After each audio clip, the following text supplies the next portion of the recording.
اليوم أكملت لكم دينكم وأتممت عليكم نعمتي ورضيت لكم الإسلام دينا।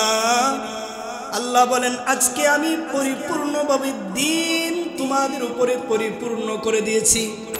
আল্লাহ বলেন কিতাবুন আনজালনাহু ইলাইকা মুবারাকুন লিয়াদাব্বারু আয়াতিহি ওয়া ইয়াতাযাক্কারা উলুল আলবাব। এ যুবক মুসলমান, আল্লাহ তাআলা বলেন কিতাবুন আনজালনা, এটি একটি কিতাব যা আমি আপনার প্রতি নাজিল করেছি। মুবারাকুন বরকত হিসেবে বরকতময় কিতাব। আপনি বলেন লিয়াদাব্বারু, তারা যেন চিন্তা ভাবনা করে গবেষণা করে আয়াতিহি। আল্লাহ বলেন এর আয়াত সমূহকে নিয়ে আল্লাহ তাআলা বলতেছেন আয়াতিহি, এই কিতাবের আয়াতগুলোকে নিয়ে তারা যেন গবেষণা করে। ওয়ায়াতাযাক্কারা, আল্লাহ বলেন ওয়ায়াতাযাক্কারা, এবং তারা যেন উপদেশ গ্রহণ করে। ওয়ায়াতাযাক্কারা উলুল আলবাব, যারা বুদ্ধিমান, আল্লাহ বলেন বুদ্ধিমান আলবাব। আল্লাহ বলতেছেন তারাই হচ্ছে বুদ্ধিমান, যারা এই কিতাবের উপদেশ গ্রহণ করলো, যারা এই কিতাবের আয়াতগুলোকে নিয়ে গবেষণা করলো, রিসার্চ করলো। আল্লাহ বলেন ওয়াতাযাক্কারু উলুল আলবাব, বুদ্ধিমান যারা তারাই এই কিতাবের আয়াতগুলো গবেষণা করলো এবং উপদেশ গ্রহণ করলো। আল্লাহ বললেন মুবারাকুন, বরকতময় কিতাব, কল্যাণময় কিতাব। আল্লাহ তাআলা বলতেছেন নবী বলুন যে যারা এই কিতাবের সাথে লেগে থাকবে, যারা কথা বলবেন না, আল্লাহ বলতেছেন কি, যারা এই কিতাবের সঙ্গে লেগে থাকবে নিঃসন্দেহে তাদের ইহকাল ও পরকাল, হায়াত, মৌত, রিজিক, ধন সম্পদ সব কিছুর ভিতরে বারাকা চলে আসবে। সুবহানাল্লাহ, কথা বুঝাইতে পারছি? মুবারাকুন, এটা কেমন কিতাব? মুবারকময়, বরকতময়, কল্যাণময় কিতাব,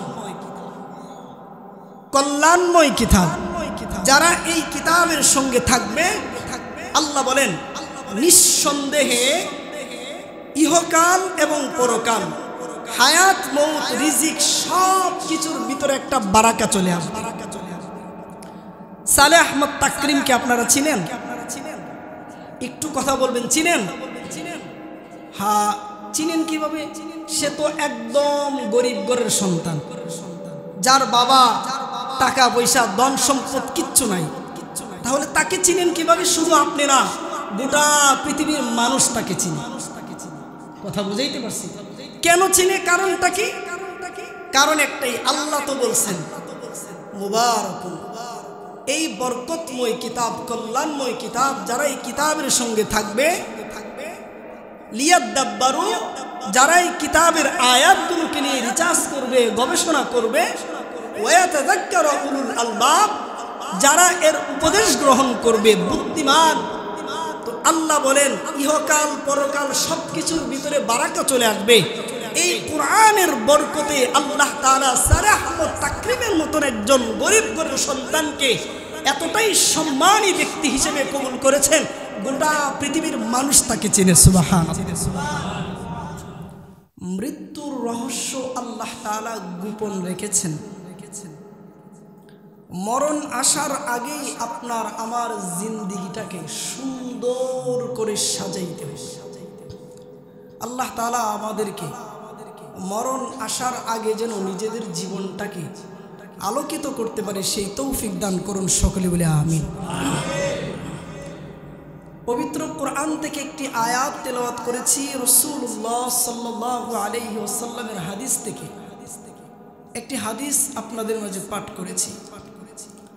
আল্লাহ তাআলা কোরআনের আয়াত এবং রাসূলুল্লাহ সাল্লাল্লাহু আলাইহি ওয়াসাল্লামের হাদিস দ্বারা আল্লাহর নবী সাল্লাল্লাহু আলাইহি ওয়াসাল্লাম এমন কিছু কথা বলে গিয়েছেন উম্মতের জন্য যে উম্মত যখন রসুলের কথাগুলোকে ফলো করবে, উম্মত যখন রসুলের কথাগুলোকে গুরুত্ব দিবে, নিঃসন্দেহে তাদের জীবনটা হয়ে যাবে কামিয়াবি। আল্লাহ পাকের বান্দা যখন আল্লাহ পাকের কোরআনের কথাগুলোকে গুরুত্ব দিবে, নিঃসন্দেহে তাদের জীবনটা হয়ে যাবে কামিয়াবি। আল্লাহ তাআলা কোরআন নাজিল করেছেন কার উপরে? যিনি শ্রেষ্ঠ মানব, যিনি শ্রেষ্ঠ নবী, তিনি হলেন নবী করিম নবী মুহাম্মদ রাসূলুল্লাহ সাল্লাল্লাহু আলাইহি ওয়াসাল্লাম। নবী মুহাম্মদ রাসূলুল্লাহ সাল্লাল্লাহু আলাইহি ওয়াসাল্লাম। আল্লাহ তাআলা কোরআনের এতটাই দাম। আজকের মূল আলোচনার বিষয়টা হচ্ছে কোরআনের ফজিলত। যেহেতু সামনেই রমজান, নেক্সট জুমায় আলোচনা করব ইনশাআল্লাহ রমজানের ফজিলতের বিষয় নিয়ে। তো কোরআনের ফজিলত, আমাদের জীবনটাকে সাজাইতে হবে কোরআন দ্বারা, ঠিক কিনা? কেননা এই কোরআনে আল্লাহ তাআলা সব কিছুই বলে দিয়েছেন। ইমানদারের জন্য কোনটা সঠিক পথ, কোনটা জাহান্নামের পথ, কোনটা জান্নাতের পথ, আল্লাহ তাআলা এই কোরআনে বলে দিয়েছেন। আল্লাহ এই কোরআনে বলে দিয়েছেন। তো আপনার আমার জীবনকে যদি আলোকিত করতে চাই, তাহলে নিশ্চয়ই এই কোরআনের আলো দ্বারা নিজের জীবনকে আলোকিত করতে হবে, ঠিক কিনা বলেন? আল্লাহ তাআলা পবিত্র কোরআনে বলেন, ইকরা বিসমি রাব্বিকাল্লাযী খলাক, ইকরা বিসমি রাব্বিকাল্লাযী খলাক। পাঠ করুন আপনার পালনকর্তার নামে যিনি সৃষ্টি করেছেন। আল্লাহর নবী সাল্লাল্লাহু আলাইহি ওয়াসাল্লাম হেরায় গুহায় আল্লাহ পাকের ইবাদতে মগ্ন ছিলেন। নবী মুহাম্মদ রাসূলুল্লাহ সাল্লাল্লাহু আলাইহি ওয়াসাল্লাম ইবাদত করতেছিলেন। হঠাৎ করে জিবরিল ওহী নিয়ে আগমন হয়ে গেলেন। আল্লাহর নবী সাল্লাল্লাহু আলাইহি ওয়াসাল্লাম ইবাদতে ব্যস্ত। জিবরিল আসার পরে বলতেছেন, ইকরা বিসমি রাব্বিকাল্লাযী খলাক। ও নবী, পড়ুন আপনার পালনকর্তার নামে যিনি সৃষ্টি করেছেন। আল্লাহর নবী সাল্লাল্লাহু আলাইহি ওয়াসাল্লাম বলে, ভাই জিবরিল, আমি পড়তে জানি না। জিবরিল বলে, ওগো আল্লাহর নবী, আপনি পাঠ করুন, পড়ুন আপনার পালনকর্তার নামে। জিবরিল আল্লাহর নবী সাল্লাল্লাহু আলাইহি ওয়াসাল্লাম বুকের ভিতরে ধরলেন, চাপ দিয়ে ধরলেন, এমন ভাবে চাপ দিলেন, চাপ দেওয়ার পরে আবার বলতেছেন, ইয়া রাসূলুল্লাহ, আপনি পাঠ করুন, পড়ুন আপনার পালনকর্তার নামে। আল্লাহর নবী সাল্লাল্লাহু আলাইহি ওয়াসাল্লাম সেই একই কথা বলতেছেন, আমি পড়তে জানি না। জিবরিল যখন আবারও আল্লাহর নবীকে বুকের ভিতরে সজোরে ধাক্কা দিলেন, চাপ দিলেন, আল্লাহর নবী সাল্লাল্লাহু আলাইহি ওয়াসাল্লামকে জিবরিল বলতেছে, পড়ুন আপনার পালনকর্তার নামে। আল্লাহর নবী সাল্লাল্লাহু আলাইহি ওয়াসাল্লাম বলে, আমি পাঠ করতে জানি না। এমন একজন নবী, যেই নবীর উস্তাদ হলেন আমার আল্লাহ, এবং সেই মাধ্যম হলেন জিবরিল। আল্লাহর নবী সাল্লাল্লাহু আলাইহি ওয়াসাল্লামকে স্বয়ং আল্লাহ তাআলা জিবরিলের মাধ্যমে এই কোরআনটাকে নাজিল করেছেন।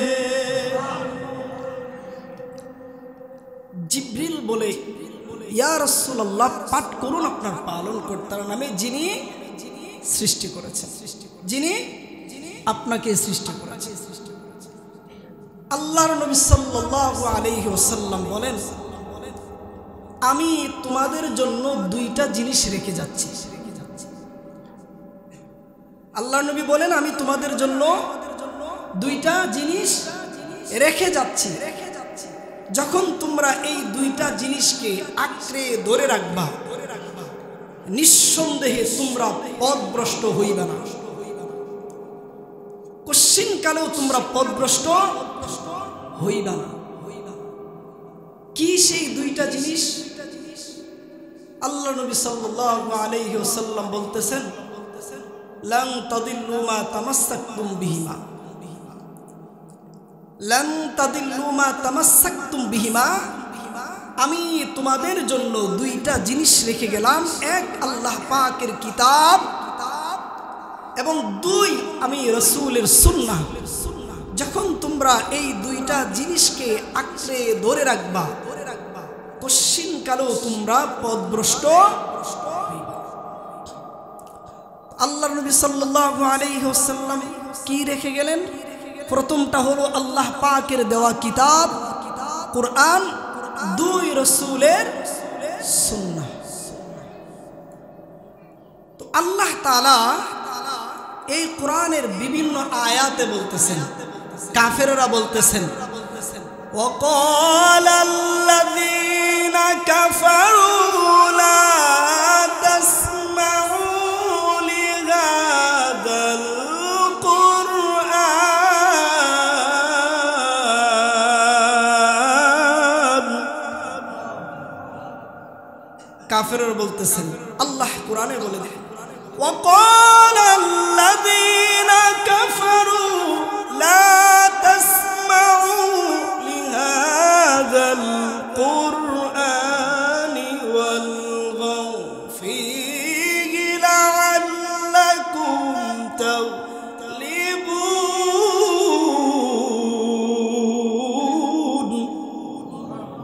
কাফেররা বলে, তোমরা কোরআন পড়িও না, কোরআন শুনিও না, কোরআনের কাছে যেও না। কাফেররা বলতেছে, সাবধান, কোরআনের কাছে যেও না, কোরআন পড়িও না, কোরআন শুনিও না। কেননা কোরআনের ভিতরে তোমরা হট্টগোল সৃষ্টি করো, কোরআনের কাছেও যাইবা না, কোরআনের দ্বারে কাছেও যাইবা না, কোরআন পড়বা না, কোরআন শুনবা না। কোরআন যদি শুনো, কোরআন যদি পড়ো, তাহলে তোমরা সেই কোরআনের পথ অনুযায়ী তোমরা তখন কি হয়ে যাইবা?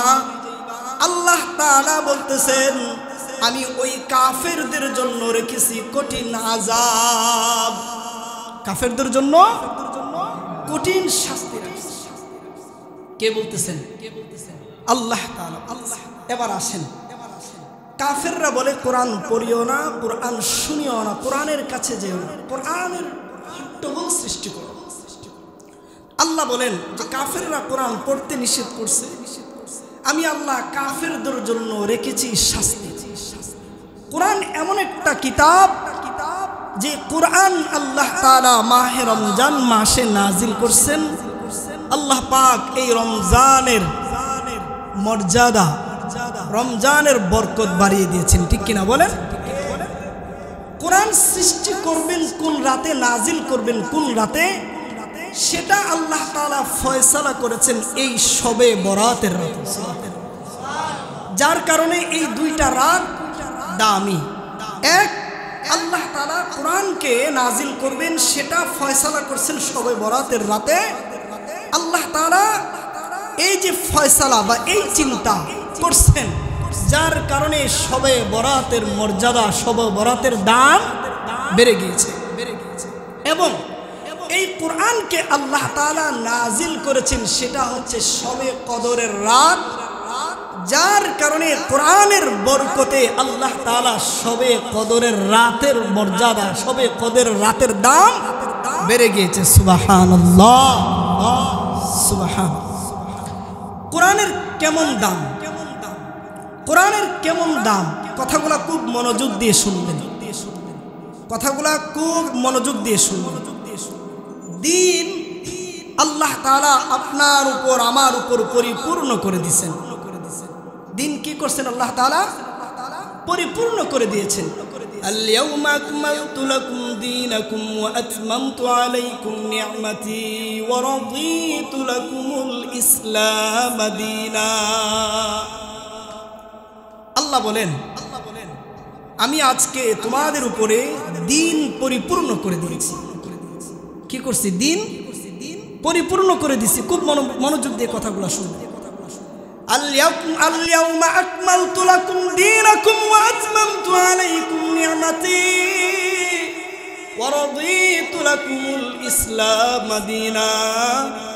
আল্লাহ বলেন আজকে আমি পরিপূর্ণভাবে দিন তোমাদের উপরে পরিপূর্ণ করে দিয়েছি। আল্লাহ যে বললেন পরিপূর্ণ করে দিয়েছি, কি পরিপূর্ণ করছেন? আমরা নামাজ পড়ি কয় ওয়াক্ত? ইচ্ছা করলে কি 6 ওয়াক্ত পড়তে পারবেন? সম্ভব? যাকাত দেওয়া, যদি মনে করি যে যাকাত দেওয়া হচ্ছে কঠিন, আপনার উপরে যখন যাকাত ফরজ হবে আপনি কি যাকাত না দিয়ে থাকতে পারবেন? পারবেন? রোজা রাখা, যদি মনে করি যে রোজা রাখা খুব কঠিন, আপনি যদি রোজা না রাখতে চান পারবেন? হ্যাঁ, তবে রোজা কি আমরা সবাই রাখি? রাখি। আল্লাহ তো বললেন আল-ইয়াওমা আকমালতু লাকুম দীনাকুম ওয়া আতমামতু আলাইকুম নি'মাতি ওয়া রাদিতু লাকুমুল ইসলাম দীনা। আজকে আমি পরিপূর্ণভাবে তোমাদের উপরে দিন পরিপূর্ণ করে দিছি। আল্লাহ বলতেছেন ইচ্ছা করলেই আপনি দিনের ভিতরে পরিবর্তন আনতে পারবেন না। ইচ্ছা করলেই কি দিনের উপর আপনি পরিবর্তন আনতে পারবেন না। 5 ওয়াক্ত নামাজ পড়তেছেন, ইচ্ছা করলেই আপনি 6 ওয়াক্ত নামাজ পড়তে পারবেন। এখন কথাগুলো খুব মনোযোগ দিয়ে শুনবেন। আল্লাহ তাআলা পবিত্র কোরআনে বলতেছেন কিতাবুন আনজালনাহু ইলাইকা মুবারাকুল লিয়াদাব্বারু আয়াতিহি ওয়া ইয়াতাযাক্কারা উলুল আলবাব।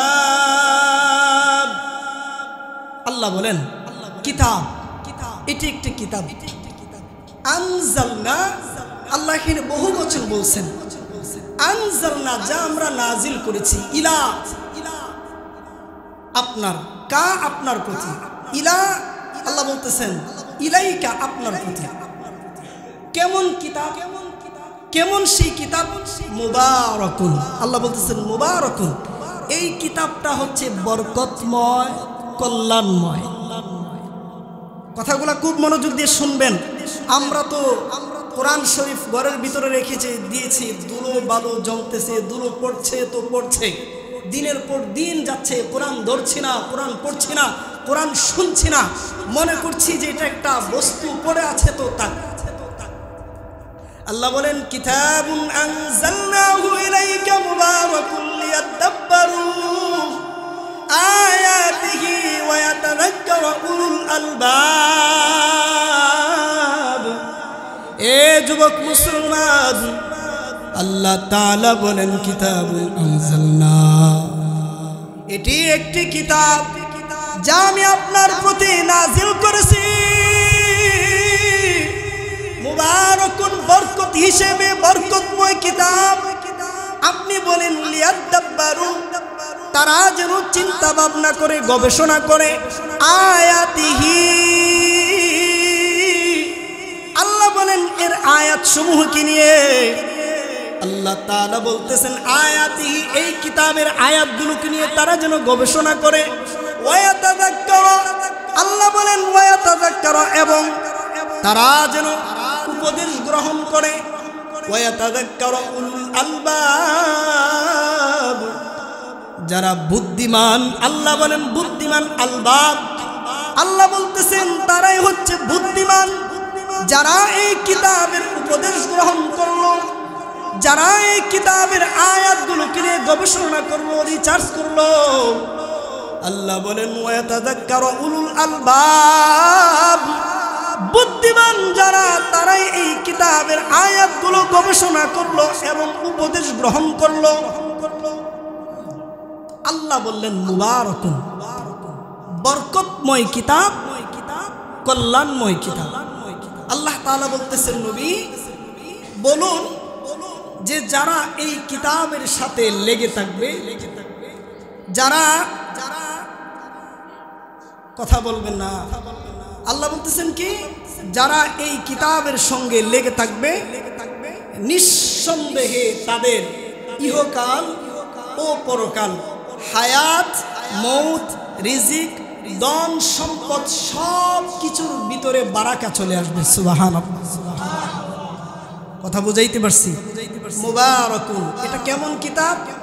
মুবারকময়, বরকতময়, কল্যাণময় কিতাব, কল্যাণময় কিতাব। যারা এই কিতাবের সঙ্গে থাকবে, আল্লাহ বলেন নিঃসন্দেহে ইহকাল এবং পরকাল, হায়াত মৌত রিজিক সব কিছুর ভিতরে একটা বারাকা চলে আসবে। সালেহ আহমদ তাকরিমকে আপনারা চিনেন? একটু কথা বলবেন, চিনেন? হ্যাঁ, চিনেন কিভাবে? সে তো একদম গরিব ঘরের সন্তান, যার বাবা টাকা পয়সা ধন সম্পদ কিচ্ছু নাই। তাহলে তাকে চিনেন কিভাবে? শুধু আপনি না, গোটা পৃথিবীর মানুষ তাকে চিনে। কথা বুঝাইতে পারছি? কেন চিনে? কারণটা কি? কারণ একটাই, আল্লাহ তো বলছেন মুবারাকুন, এই বরকতময় কিতাব, কল্যাণময় কিতাব, যারা এই কিতাবের সঙ্গে থাকবে, লিয়াদাব্বারু, যারা এই কিতাবের আয়াতগুলোকে নিয়ে রিসার্চ করবে, গবেষণা করবে, ওয়ায়াতাযাক্কারু উলুল আলবাব, যারা এর উপদেশ গ্রহণ করবে, বুদ্ধিমান। তো আল্লাহ বলেন ইহকাল পরকাল সবকিছুর ভিতরে বারাকা চলে আসবে। এই কোরআনের বরকতে আল্লাহ তাআলা সালেহ আহমদ তাকরিমের মতন একজন গরিব ঘরের সন্তানকে এতটাই সম্মানী ব্যক্তি হিসেবে কবুল করেছেন, গোটা পৃথিবীর মানুষ তাকে চেনে। সুবহানাল্লাহ। অথচ আপনার মুন্সিগঞ্জের মানুষ লক্ষ কোটি কোটি টাকার মালিক, চিনেন? চিনেন? কত লক্ষ কোটি টাকার মালিক আছে, কিন্তু তারে আপনারা চিনেন না। কিন্তু সালেহ আহমদ তাকরিম, যার একটা বাড়িও নাই, ছোট্ট একটা টিনের ঘর, কিন্তু তাকে পৃথিবীর মানুষ চিনে। আল্লামা মামুনুল হক সাহেবকে পৃথিবীর মানুষে চিনে। পীর সাহেব চরমুনাই পৃথিবীর মানুষ তাকে চিনে। কারণটা কি? কারণ একটাই, এই কিতাবের বরকত। কারণটা কি? কারণ একটাই, এই কিতাবের সঙ্গে লেগে থাকার কারণে আল্লাহ তাআলা ইহকাল এবং পরকাল তাদের জিন্দেগিটাকে, জীবনটাকে বরকতময় করে দিয়েছেন। সুবহানাল্লাহ। হ্যাঁ, এটা হচ্ছে সেই কিতাব, বরকতময় কিতাব। আল্লাহ তাআলা বলতেছেন ওয়ালাকাদ ইয়াসসারনাল কুরআনা লিযিকরি ফাহাল মিন মুদ্দাকির। ওয়ালাকাদ ইয়াসসারনা, আল্লাহ বলেন ওয়ালাকাদ, নিশ্চয়ই, ইয়াসসারনাল কুরআন, আল্লাহ এখানেও বহু বচন বলতেছেন, আমরা সহজ করে দিয়েছি। কি সহজ করেছি? কুরআন। আল্লাহ বলতেছেন ওয়ালাকাদ ইয়াসসারনাল কুরআন, আমরা কোরআনকে সহজ করে দিয়েছি। লিযিকরি ফাহাল মিন মুদ্দাকির। লিযিকর, আল্লাহ এই জিকির শব্দের অর্থ দুইটা। এক, জিকির শব্দের অর্থ একটা হচ্ছে মুখস্থ করা, আরেকটা হচ্ছে উপদেশ গ্রহণ করা। যে আপনি মুখস্থ করবেন, আল্লাহ আল্লাহ আল্লাহ জিকির করতেছেন, এক আল্লাহকে ডাকতেছেন, ডাকার উসিলায় এই শব্দটা আপনার অন্তরে গেঁথে যাচ্ছে। কথা বুঝাইতে পারছি? ফাহাল মিন মুদ্দাকির, আল্লাহ ডাকতেছেন, কে আছো, কে আছো তোমরা উপদেশ গ্রহণ করবা। কিসের উপদেশ? কিসের উপদেশ? কোরআনের উপদেশ। কিসের উপদেশ? এই কিতাবের উপদেশ। এই যে কিতাব আল্লাহ কেন দিছেন? বাবা যখন মারা যাবে, 5 মসজিদের ইমাম সাহেবদেরকে ডাকতে হবে, তাড়াতাড়ি হুজুরদেরকে নিয়ে আসো, খতম পড়াইতে হবে, জান্নাতে পাঠাইতে হবে, খতম পড়াই। নাকি কথার জবাব দিবেন? আল্লাহ যে কিতাব নাজিল করছেন, শুধু কি খতম করার জন্য এই কিতাবটা পাঠাইছেন? বলেন, আমরা কবে ইসলাম বুঝবো, কবে দিন বুঝবো? মৃত একজন মানুষ, মাটির দেহ পড়ে আছে, রূহ চলে গেছে। মৃত মানুষের সামনে মাটির খাঁচাটা শুধু পড়ে আছে, রূহ নাই, তার সামনে বসে কোরআন পড়তেছে। মানে কি? এটার মানেটা কি? জীবনটা চলে গেল, কোরআন পড়লাম না, কোরআন ধরলাম না, কোরআন বুঝলাম না, কোরআন শুনলাম না, কোরআনের উপর আমল করলাম না, মারা গেছে, কোরআন নিয়ে বসে গেছে, পাঠাই দেও জান্নাতে। বুঝেন নাই? বুঝতে পারছেন? হ্যাঁ, আল্লাহ কোরআন শুধু এটার জন্যই নাজিল করে নেই যে মারা যাওয়ার পরেই ইমামদেরকে ডাকতে হবে, ডেকে এনে কোরআন পড়াইতে হবে। হাদিসে আসছে যে মৃত ব্যক্তির সামনে কোরআন পড়া নিষেধ। কয়দিন আগে মারা গেল, জিজ্ঞেস করলাম আশেপাশে কি কোরআন পড়তেছে, বলে হ্যাঁ পাশে বসে কোরআন পড়তেছে। কোরআন পড়া যাবে, তবে মৃত ব্যক্তির সামনে বসে কোরআন পড়া যাবে না। যদিও পড়েন দূরে বসে পড়তে হবে, অন্য রুমে বসে পড়তে হবে। পাশে যে বৈশা পড়তেছেন সে তো মৃত, দেহটা পড়ে আছে শুধু। এখন জরুরি হচ্ছে তাকে গোসল করানো।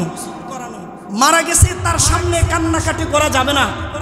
মারা গেছে এখন তাকে গোসল করিয়ে যত তাড়াতাড়ি দাফন করতে পারেন, যত তাড়াতাড়ি তাকে সমাধি দিতে পারেন। তাহলে কোরআন কেন নাজিল করছেন? বাচ্চা অসুস্থ, ইমাম সাহেবের কাছে নিয়ে যেতে হবে, একটু পানি পড়া নিয়ে আসতে হবে, একটু ফু দিতে হবে, এটার জন্য আল্লাহ কোরআন নাজিল করছেন নাকি? কথা বলবেন, এটার জন্যই নাজিল করছেন না? হায় হায় দোস্ত বুজুর্গ, তাহলে এই কোরআন নাজিল করছেন কেন? এটার মানে কোরআন এই জন্যই নাজিল করে নাই যে শুধু কোরআনটাকে নিজেদের স্বার্থে ব্যবহার করতে হবে, না। ও দোস্ত, এই কোরআনকে আল্লাহ তাআলা আপনার জন্য আমার জন্য নাজিল করেছেন। কিতাবুন আনজালনাহু ইলাইকা মুবারাকুন লিয়াদাব্বারু আয়াতিহি ওয়া ইয়াতাযাক্কারা উলুল আলবাব। ও মুসলমান, এই কিতাব আল্লাহ বলছেন নবী আমি আপনার উপর বরকতময় কিতাব নাজিল করেছি। কেমন বরকতময়? আল্লাহ বলেন যারা এই কিতাবের উপদেশ গ্রহণ করবে, যারা এই কিতাবের সঙ্গে লেগে থাকবে, আল্লাহ তাআলা বলেন আমি আল্লাহ তাদের দুনিয়া এবং আখিরাত পরকালের জিন্দেগি আমি আল্লাহ বরকতময় করে দিব। সুবহানাল্লাহ। তার মানে এই আয়াত দ্বারা কি বুঝলাম? আল্লাহ বলতেছেন যে এই কিতাবটা শুধু কির জন্য না, শুধু নিজেদের স্বার্থে ব্যবহার করার জন্য। এই কোরআনকে বুঝতে হবে, রিচার্জ করতে হবে, কোরআনের উপদেশগুলা গ্রহণ করতে হবে, মানতে হবে। সুদের বিরুদ্ধে কথা বললে মনে করে যে ইমাম সাহেব আমার বিরুদ্ধে কথা বলতেছে, ঘুষের বিরুদ্ধে কথা বললে মনে করতেছে যে ইমাম সাহেব আমার বিরুদ্ধে কথা বলতেছে, হারামের বিরুদ্ধে কথা বললে মনে করে যে ইমাম সাহেব আমার বিরুদ্ধে কথা বলতেছে। দোস্ত, এটা তো ইমাম সাহেবের কথা না, এই কথা তো কোরআনের কথা, এই কথা তো আল্লাহ পাকের কথা, এই কথা তো রসুলের কথা। তাহলে তোমাকে মানতে কষ্ট হয়, কারণটা কি? বুঝেন নাই? তাহলে কি তুমি কোরআনের উপদেশ গ্রহণ করতে চাও না? তাহলে কি তুমি কোরআনের উপদেশগুলা মানতে চাও না? যদি তুমি কোরআনের উপদেশগুলা গ্রহণ করতে না চাও, যদি তুমি কোরআনের উপদেশগুলা মানতে না চাও, আল্লাহ বলেন ওয়ালিল্লাযীনা কাফারু বিরাব্বিহিম আযাবু জাহান্নাম। হে মুসলমান, ও ঈমানদার, আল্লাহ বলেন যারা তাদের রবকে অস্বীকার করলো, যারা তাদের রবের কথাগুলাকে অস্বীকার করলো, যারা কোরআনকে অস্বীকার করলো, আল্লাহ বলেন আমি আল্লাহ তাদের জন্য রেখেছি জাহান্নাম। কেমন জাহান্নাম? যেটা নিকৃষ্টতম জাহান্নাম। সেই জাহান্নামের আগুন কত ভয়াবহ!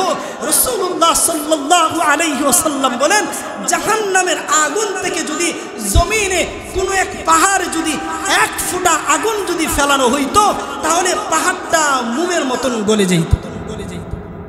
হ্যাঁ, তাহলে বুঝতে হবে এই কিতাব শুধু নিজেদের স্বার্থে ব্যবহার করার জন্য আল্লাহ দেয় নাই। যুবক ছেলে নামাজ পড়ে না, টাকলো হাঁটু উদাম করে হাঁটছে, যুবক ছেলে নাভি ভাসাইয়া ভাসাইয়া হাঁটছে, যুবক ছেলে উদাম গায়ে হাঁটছে। ও মুসলমান, তোমার এই কোরআনের উপদেশগুলা মানতে কষ্ট হয়, কারণটা কি? তুমি না মুসলমানের সন্তান, তুমি না আল্লাহর প্রতি ঈমান এনেছো, তাহলে এই কোরআনের উপদেশ মানতে তোমার কষ্ট হয় কেন? তুমি কি চাও না যে কোরআনের উপদেশ দিয়ে নিজের জীবনটাকে আলোকিত করি? তুমি কি চাও না কোরআনের উপদেশ মেনে হযরতে আবু বকরের মতন হতে? তুমি কি চাও না কোরআনের উপদেশ মেনে হযরতে উমরের মতন হতে? তুমি কি চাও না কোরআনের উপদেশ মেনে ও যুবক মুসলমান আলেমদের মতন হতে? হ্যাঁ দোস্ত, জীবনটাকে আলোকিত করতে হবে। কিসের দ্বারা? আল্লাহর নবী সাল্লাল্লাহু আলাইহি ওয়াসাল্লাম বলেন খায়রুকুম মান তাআল্লামাল কুরআন ওয়া আল্লামা।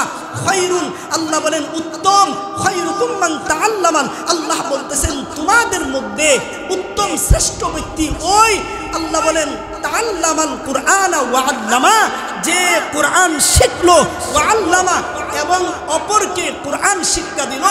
নবী করিম নবী মুহাম্মদ রাসূলুল্লাহ সাল্লাল্লাহু আলাইহি ওয়াসাল্লাম বলেন তোমাদের মধ্যে শ্রেষ্ঠ মানুষ, শ্রেষ্ঠ ব্যক্তি ওই মানুষগুলো যারা কোরআন শিখলো এবং অপরকে কোরআন শিক্ষা।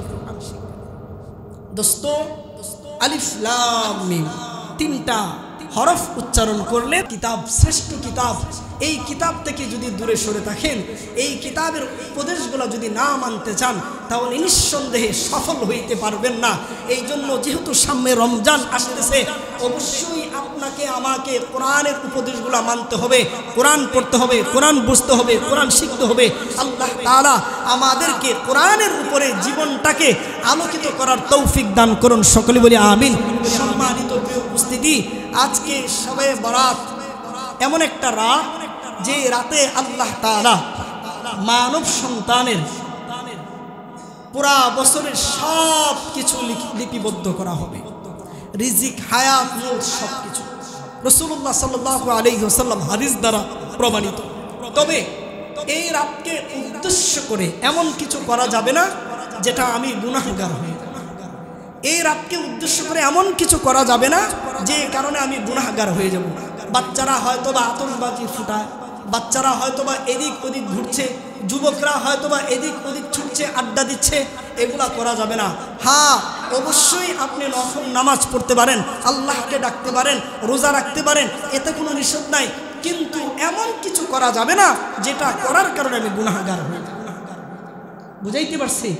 এমন কিছু করা যাবে না যেটা করার কারণে কি হয়ে যাব, আমি গুনাহগার হয়ে যাব। আল্লাহ তাআলা আমাদেরকে পরিপূর্ণভাবে দ্বীন ও ইসলামের প্রতি চলার তৌফিক দান করুন, সকলে বলি আমিন।